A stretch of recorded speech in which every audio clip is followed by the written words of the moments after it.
Trailer அப்படியே கடந்து போகும்போது நம்ம க்ரைம் ஸ்பாட்லேருந்து எடுத்த அந்த தோடாக இருக்கட்டும் இல்லை செயினாக இருக்கட்டும் இது எல்லாத்தையுமே வந்து துஷாரா தான் போட்டிருக்காங்க.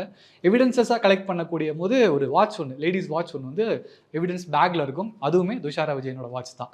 அப்படியே கட் பண்ணி ப்ரிவியூவில் பார்க்கும்பொழுது ப்ரிவியூலையுமே துஷாரா ஒரே ஒரு ஃப்ரேமில் காட்டியிருப்பாங்க.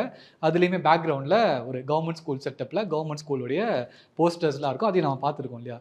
ஸோ கன்வேலா கனெக்டிங் த டாட்ஸ் அப்படின்னு பார்க்கும்பொழுது இந்த harassment or sexual harassment or rape and murder இது எல்லாத்துக்குமே விக்டிமாக இருக்கக்கூடிய நபர் யாருன்னு பார்த்தீங்கன்னா துஷாரா விஜயன் அப்படின்றத ப்ரிவியூ பார்க்கும்போது ட்ரெய்லர் பார்க்கும்போது நமக்கு இதில் கன்வே ஆகுது அப்படின்னு தான் சொல்லணும்.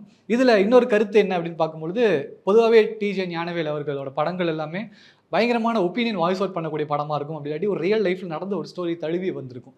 நீங்கள் ஜெய்பீம்லேயே பார்த்துருப்பீங்க. சந்துரு அவர்களோட கதை தான் இதில் எடுத்திருந்தாங்க. அதே மாதிரி இங்கே நம்ம பார்த்த ஏதாவது ஒரு ரேப் அண்ட் மர்டர் இல்லை நாட்டையே ஒழுக்கணும் ஏதாவது ஒரு ரேப் அண்ட் மர்டர் பேஸாக வச்சு ஒரு ஸ்டோரி நாட் டெவலப் பண்ணியிருக்கலாம் அப்படின்றது தான் பரவலான ஒரு கருத்து.